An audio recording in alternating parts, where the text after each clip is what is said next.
Je suis l'apôtre Hervé Moquem. Dans le cours précédent, nous avons répondu à une question importante. Pourquoi chercher Dieu? Nous avons découvert que Dieu est notre Créateur, qu'il connaît parfaitement l'homme et que toute véritable reconstruction commence par un retour à lui, un retour vers lui. Mais une autre question se pose naturellement, mes frères et sœurs. Si Dieu est si important, comment pouvons-nous réellement le connaître?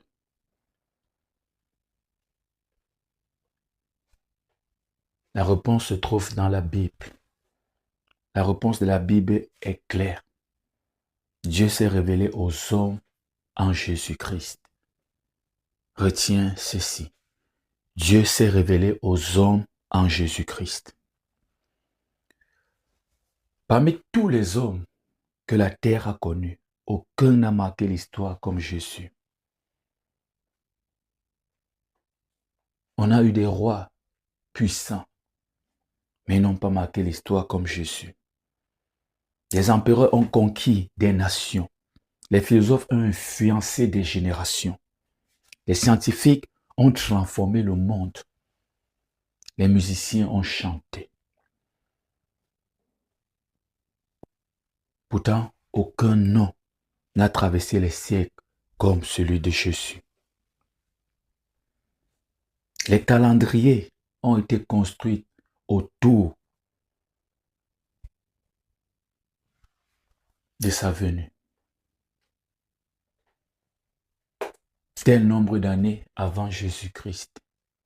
Tel nombre d'années après Jésus-Christ. Des nations ont été transformées, influencées par les enseignements de Jésus. Des millions de personnes ont accepté de souffrir et même de mourir à cause de leur foi en Jésus-Christ. Pourquoi?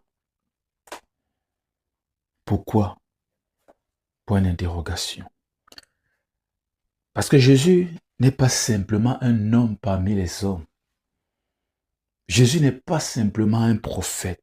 Jésus n'est pas simplement un enseignant. Jésus n'est pas simplement un docteur. Jésus n'est pas simplement...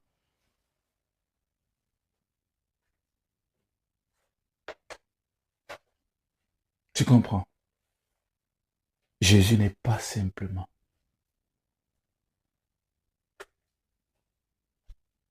Il n'est pas simplement un prophète, un leader. Jésus n'est pas simplement un personnage historique. La Bible présente Jésus comme le Fils de Dieu, le Sauveur du monde et la révélation parfaite de Dieu aux hommes. Si tu veux comprendre le christianisme, tu dois comprendre qui est Jésus.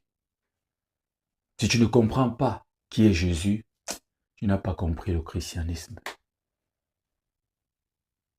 Il n'y a pas de christianisme sans Jésus.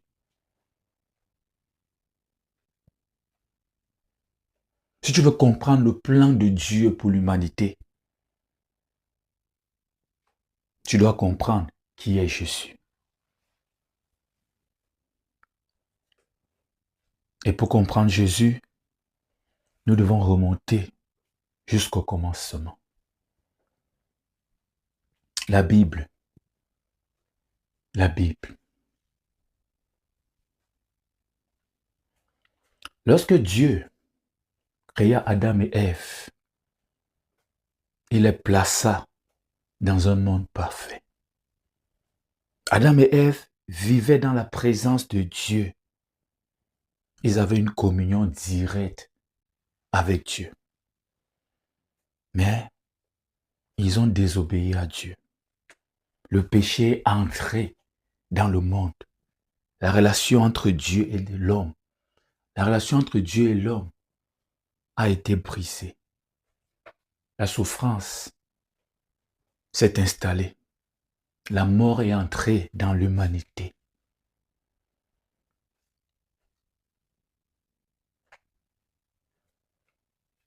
l'homme est tombé.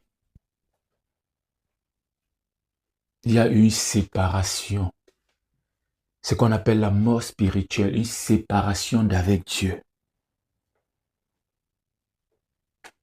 Au moment même où l'homme tombe, Dieu annonce déjà la solution. Dieu annonce déjà la solution. Je t'ai recommandé de lire ta Bible.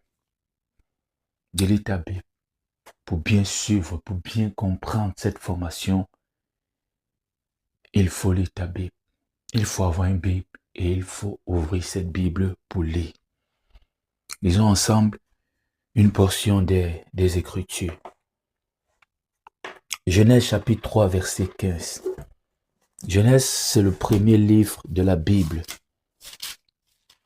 Genèse chapitre 3, verset 15. Je mettrai inimitié entre toi et la femme, entre ta postérité et sa postérité. Celle-ci t'écrasera la tête et tu lui blesseras le talon. Dès les premières pages de la Bible, Dieu annonce la venue d'un sauveur qui vaincra définitivement l'œuvre du mal. Après le péché d'Adam et Ève, ils ont pris conscience de leur nudité et de leur honte. Ils ont essayé de se couvrir eux-mêmes, mais leurs propres efforts n'ont pas suffi. Leurs propres efforts ne pouvaient pas suffire. Alors Dieu intervient. J'aimerais te dire que tes propres efforts ne peuvent pas suffire. Les propres efforts du monde ne peuvent pas suffire. Il faut que Dieu intervienne. Alors Dieu intervient. Genèse chapitre 3, verset 21. L'Éternel Dieu fit à Adam et à sa femme des habits de peau et il les en revêtit. Des habits de peau et il les en revêtit. Quelque chose s'est passé. Un signe, un symbole fort. Pour obtenir ces peaux, un animal a dû mourir. Pour la première fois dans la Bible, nous voyons qu'une vie est donnée afin de couvrir la honte d'un autre. Cette scène-là annonce déjà Jésus-Christ. J'aimerais te le dire. L'homme ne peut pas se sauver lui-même. Le salut est en Jésus-Christ. C'est lui le salut.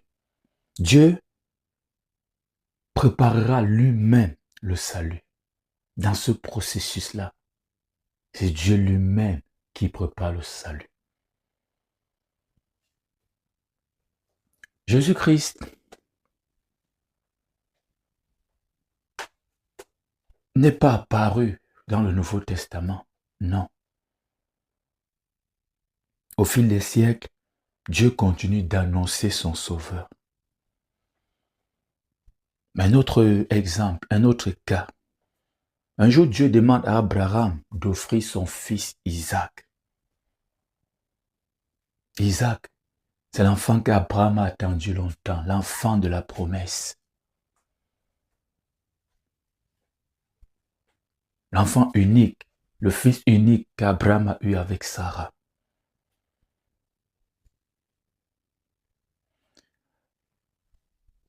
Alors qu'ils montaient ensemble, Abraham et son fils sur la montagne, le fils d'Abraham, l'enfant d'Abraham, Isaac, pose une question importante.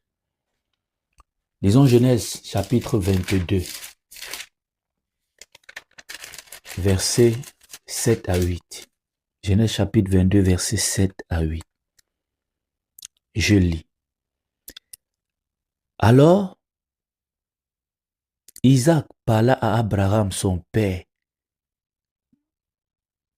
dit, « Mon père, et il répondit, « Me voici mon fils. » Isaac reprit, « Voici le feu et le bois, mais où est l'agneau pour l'holocauste? » Abraham répondit, mon fils, Dieu se pourvoira lui-même de l'agneau pour l'holocauste. Et ils marchaient tous deux ensemble. Et ils marchaient tous deux ensemble. Abraham répondit, mon fils, Dieu pourvoira lui-même de l'agneau pour l'holocauste. Au dernier moment, Dieu a fourni un sacrifice à la place d'Isaac. Cette scène annonce ce que Dieu accomplira plus tard. Ce que Dieu n'a pas demandé à Abraham de faire, il le fera lui-même en donnant son propre fils pour le salut du monde.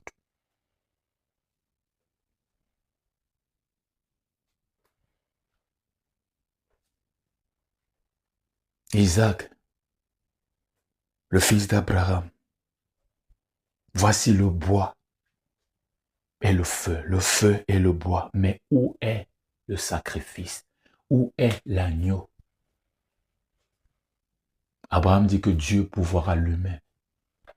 Au final, c'est Dieu qui a donné l'agneau. Les deux, finalement, ont assisté au sacrifice. Ils ont assisté. Le sacrifice a été donné. Le bois, Isaac a porté le bois. Jésus a porté sa croix. Isaac, le fils d'Abraham, a porté le bois. Jésus, le fils de Dieu, a porté une croix en bois. La moitié de la croix, c'était le bois. Cette scène annonce déjà ce que Dieu accomplira plus tard. Plus tard encore, mes frères et sœurs, le peuple d'Israël est esclave en Égypte. Dieu ordonne de sacrifier un agneau et d'appliquer son sang sur les portes. Exode, chapitre 12, verset 13. Ouvre ta Bible. Exode, chapitre 12, verset 13.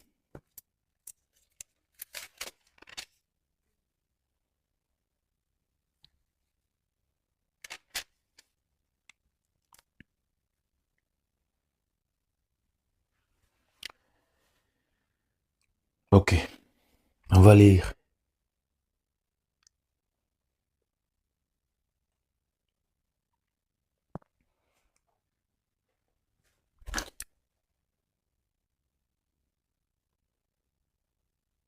Le sang vous servira de signe sur les maisons où vous serez. Je verrai le sang et je passerai par-dessus vous, et il n'y aura point de plaie qui vous détruise quand je frapperai le pays d'Égypte. Le peuple est sauvé grâce au sang de l'agneau. Des siècles plus tard, dans le Nouveau Testament, ce passage que nous lisons, c'est dans l'Ancien Testament. Des siècles plus tard, dans le Nouveau Testament, Jean-Baptiste, il va voir Jésus et il va déclarer une parole. Voici l'agneau de Dieu qui ôte le péché du monde. Tous les sacrifices de l'Ancien Testament annonçaient Jésus. Ils ont mis du sang sur leur maison. L'ange qui devait passer pour frapper l'Égypte traversait toutes les maisons où il y avait le sang. J'espère que tu comprends bien. Jésus-Christ est le sauveur du monde. Son sang te couvre. L'ange de la mort passe. Les siècles passent. Les prophètes se succèdent. Les rois se succèdent. Les hommes se succèdent.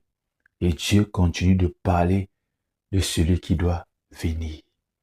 Ésaïe, un grand prophète, un prophète majeur, un prophète d'une dimension exceptionnelle, annonce la naissance de Jésus. Ésaïe chapitre 7, verset 14. Voici, la Vierge deviendra enceinte. Elle enfantera un fils et on lui donnera le nom d'Emmanuel. Le nom d'Emmanuel. Emmanuel signifie Dieu avec nous. Dieu avec nous. Le prophète Ésaïe ajoute dans Ésaïe chapitre 9, verset 5. Car un enfant nous est né, un fils nous est donné, et la domination reposera sur son épaule. On l'appellera l'admirable, conseiller, Dieu puissant, Père éternel, prince de la paix. Michée annonce même le lieu de la naissance de Jésus. Michée chapitre 5, verset 1.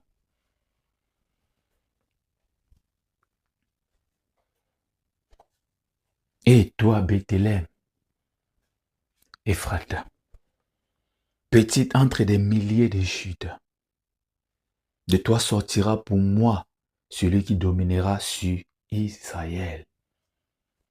Jésus-Christ est né à Bethléem.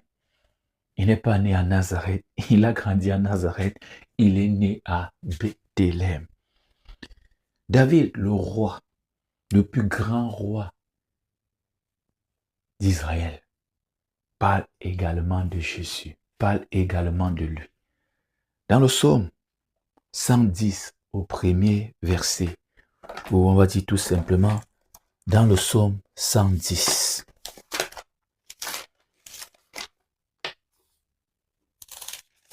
ouvre ta Bible.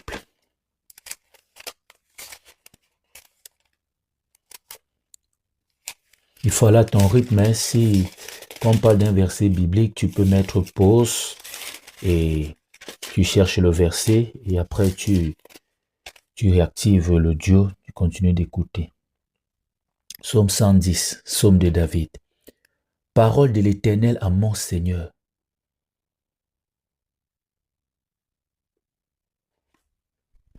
L'Éternel dit à mon Seigneur, assieds-toi à ma droite jusqu'à ce que je fasse de tes ennemis ton marchepied. Mais, soyons un peu concentrés. Parole de l'Éternel à mon Seigneur. Assieds-toi à ma droite jusqu'à ce que je fasse de tes ennemis ton marchepied. Mais à l'époque, on sait qu'il y a Dieu. David prie Dieu. Mais parole de l'Éternel, l'Éternel dit à mon Seigneur. Tu vois, David avait déjà révélé. On savait qu'il y avait Dieu. David dit, Dieu a parlé à mon Seigneur. Vous voyez? Tu vois, c'est de Jésus qu'il est question. David parlait de Jésus. Nous voyons que pendant des siècles, Dieu prépare les hommes à reconnaître le Messie lorsqu'il viendra. Puis, le moment arrive. Cette histoire est magnifique. Cette histoire, à chaque fois que je dois parler de ça, à chaque fois que je dois prendre le temps pour parler de ça, je ressens encore une paix plus profonde. La paix que les apôtres ont connue quand ils parlaient de Jésus aux gens, aux hommes ordinaires. Une fois qu'ils ont accepté Jésus, ils sont devenus des hommes extraordinaires. Rien qu'entendre parler, ça donne la paix, mon frère. Puis le moment arrive, Jésus naît à Bethléem. Mais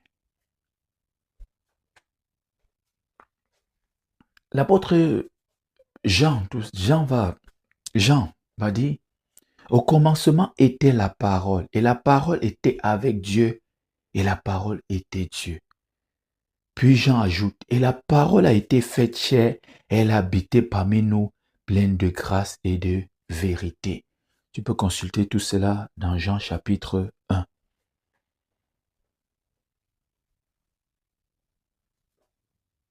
Jésus, la parole de Dieu. Jésus n'est pas seulement envoyé par Dieu. Jésus est Dieu venu à la rencontre des hommes. Il faudra le savoir. Jésus est Dieu venu à la rencontre des hommes. Jésus, c'est Dieu avec nous. Oui. Jésus, il est venu. Il enseigne, il guérit, il délivre, il pardonne les péchés. Il révèle le cœur du Père. Voilà pourquoi Jésus a déclaré, celui qui m'a vu a vu le Père.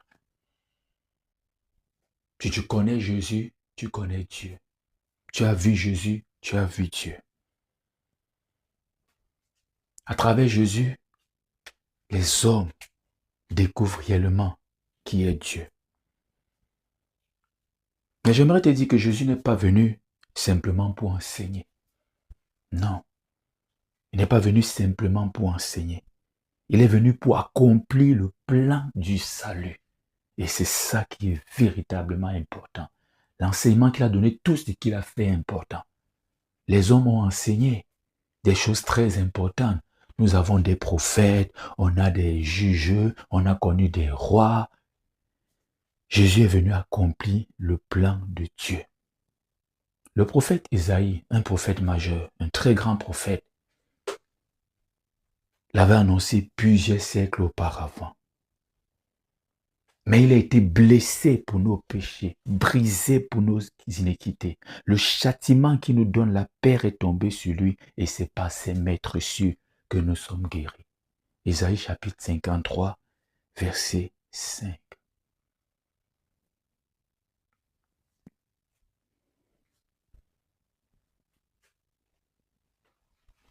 Isaïe 53, verset 5. Jésus,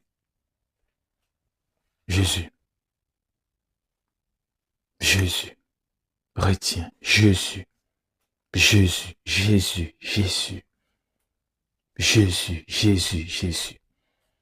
Jésus meurt sur la croix pour les péchés du monde. Il prend la place du coupable. Il accomplit ce que tous les sacrifices de l'Ancien Testament annonçaient. Puis vient la victoire. Dans Matthieu chapitre 28, verset 6, il est écrit, « Il n'est point ici, il est ressuscité comme il l'avait dit. » La mort n'a pas pu le retenir. Même la mort n'a pas pu le retenir. Jésus est roi, vainqueur dans toutes les dimensions, sur toutes les dimensions. La mort n'a pas pu le retenir. Le tombeau n'a pas pu garder Jésus. Jésus est vivant. Il est ressuscité. Voilà pourquoi Jésus occupe une place unique dans l'histoire de l'humanité. Jésus est le sauveur promis dès le commencement. Il est celui qui a été annoncé par les prophètes. Il est celui que les générations attendaient. Il est Dieu manifesté en chair. Il est l'accomplissement du plan de Dieu. Il est le seul chemin vers le Père. Jésus a été promis. Il a été annoncé. Il s'est manifesté. Il a accompli. Il est le seul chemin vers le Père. Jean chapitre 14, verset 6 dit, « Je suis le chemin, la vérité et la vie. Nul ne vient au Père que par moi. » Jésus est le seul chemin vers le Père. Il n'y a pas un autre chemin. Jésus n'est pas le chemin parmi les chemins, non. Jésus est le seul chemin, l'unique. Il est l'unique. Actes chapitre 4, verset 12 dit, « Il n'y a de salut en aucun autre, car il n'y a sous le ciel aucun autre nom qui a été donné parmi les hommes par lesquels nous devions être sauvés. » Si tu veux connaître Dieu, tu dois venir à Jésus. Tu dois venir à Jésus. Il n'y a pas de négociation. C'est le seul chemin.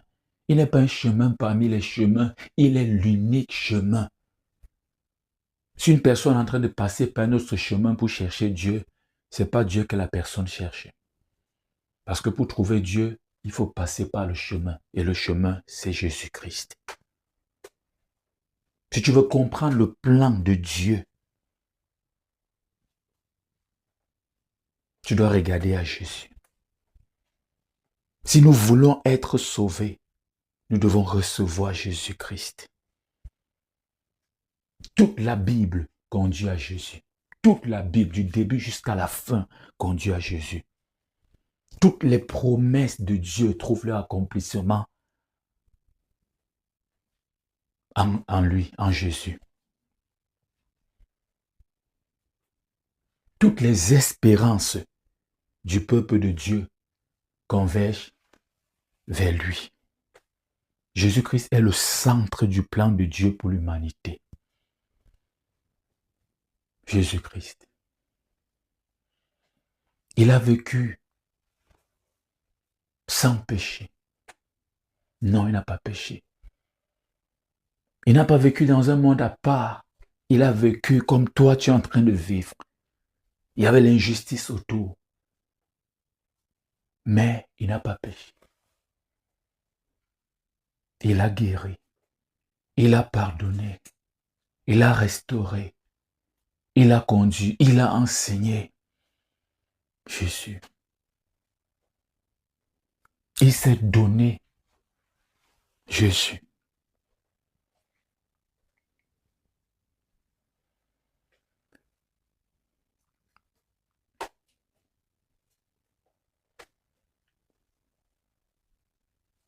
Mais une question se pose maintenant. Si Jésus est réellement le Sauveur envoyé par Dieu, comment recevoir personnellement le salut qu'il est venu apporter? Comment devenir chrétien? Comment commencer une nouvelle vie avec Dieu? Comment vivre la vie chrétienne au quotidien? Et comment se préparer pour l'éternité? C'est ce que nous étudierons dans le prochain enseignement. Comment devenir chrétien, vivre la vie chrétienne et préparer l'éternité. Jésus, c'est pas seulement pour maintenant. C'est pour l'éternité. C'est pour aujourd'hui, demain, après-demain, pour l'éternité. Jésus. Comment devenir chrétien? Vivre la vie chrétienne et préparer l'éternité. C'est ce que nous allons voir dans le cours suivant. Que le Seigneur te bénisse.